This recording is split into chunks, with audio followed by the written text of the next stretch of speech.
મોટા વરાછા, અમરોલી, કોસાડ સહિતના વિસ્તારોમાં હવે વોટર મીટરના બિલોને લઈને પાલિકાનો નિર્ણય.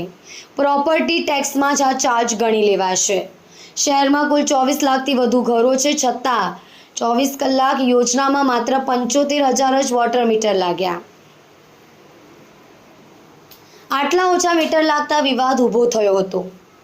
મોટા વરાછા, કોસાડ, અમરોલી, છાપરાભાટા, વરિયાવ, પર્વત, ડુંભાલ, પુણાના 42,000 ઘરોમાં મીટરથી બિલ વસૂલાતા હતા.